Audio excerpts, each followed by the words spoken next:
Disturb করা হচ্ছে, ও এখন খেলবে অথচ খেলতে না দিয়ে ওকে তোলা হচ্ছে ফটো। তো একটু ডিস্টার্ব ফিল করছিল। তারপরে যাই হোক কিছুক্ষণ এরকমভাবে একটু আধটু ফটো তুলে ওকে কান্নাকাটি করিয়ে তারপর ওকে বসতে দেওয়া হলো একা একা নিজের মতো খাওয়ার জন্য। ওরা সব সাইড কেটে গেল, তারপরে উনি একা একাই আর কি খাবে। উনি যে কত খায় সেটা দেখতেই পাবে।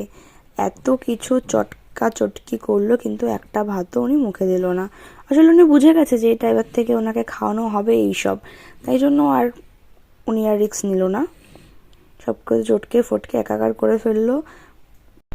বড় হয়ে যেতে দেখায় যে এগুলো ও করেছে, তাই জন্য এগুলো স্মৃতি হিসেবে রাখা। আর এই সমস্ত ভিডিওগুলো আমার বোনই করেছে, কারণ আমি সেদিন একটুও সময় পাইনি এসব করার। আর তোমরা সবাই ওকে অনেক আশীর্বাদ করো যাতে ও খুব ভালো মনের একটা মানুষ হতে পারে আর মন দিয়ে পড়াশোনা করে। তারপর আর কি সব কিছু পরিষ্কার টরিষ্কার করে ওকে নিয়ে আমরা নিচে চলে গেছিলাম। এখানে আমার বাড়ির লোকও সবাই চলে এসেছিলো, বাদবাকি আত্মীয় স্বজন সবাই চলে এসেছিলো।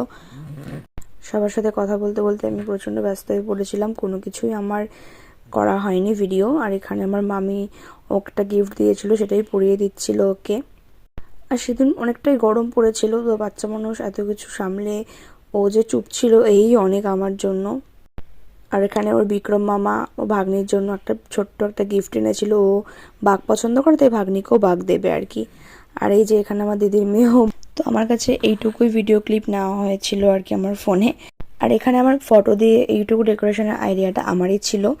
তো এভাবেই আর কি দিনটা কাটাচ্ছিলাম সেদিন, বেশ ভালোই কেটেছে, মজা হাসি খেলায় সবার সাথে। তো এই ছিল আমার মেয়ের মুখে ভাতের একটা ছোট্ট ভিডিও। বাই।